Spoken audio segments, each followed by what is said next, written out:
So this video, gagawa tayo ngayon ng trending na nacho salad. So we need lettuce. Kailangan natin ng lettuce. Yan, nakat na natin siya. At ng corn. Ito yung nakakan. Kumuha tayo ng nakakan na corn. And some cucumber. And then tomato, tinanggal natin yung buto, deseeded tomato, yan. And some onion. You can use white onion, red onion. Set aside muna natin and then gagawa tayo ng sauce. Para sa ating dressing, kailangan natin ng mayonnaise, mga 1/4 cup of mayonnaise.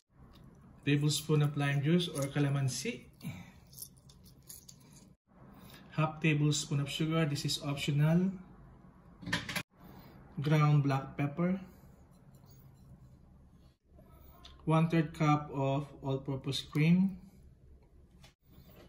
Another option is lemon juice and olive oil and salt and pepper, that's it. But this one is a little way more tastier. Even if you want it healthy, lime juice and olive oil is okay. There, mix lang natin siya. Mix. So, ito na yung ating dressing and then we're gonna add it to our salad. Yan, i-mix lang natin yung ating ginawang salad dressing and then we're gonna toast it. So, a little healthy tayo today. You can always adjust the saltiness, the sweetness, and ano yun, yung paasa, tangi. Tangines. Parang mura yun ah. Tangines. Ay, sarap man. Wow, healthy. Ganda ng kulay. We also need nacho chips. Yan. Ito na yung ating nacho salad. Yan. So using your chips, nacho chips, scoop nyo lang siya.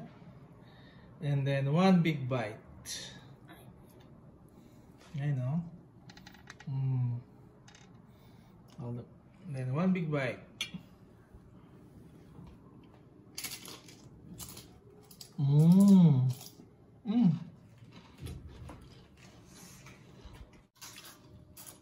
Yung texture niya, crispy yung chips. Tapos yung cucumber. That's fresh, no? That's why nag-trend talaga siya. Masarap. Masarap siya pero kainin mo lang kaagad. Parang di malanta yung salad.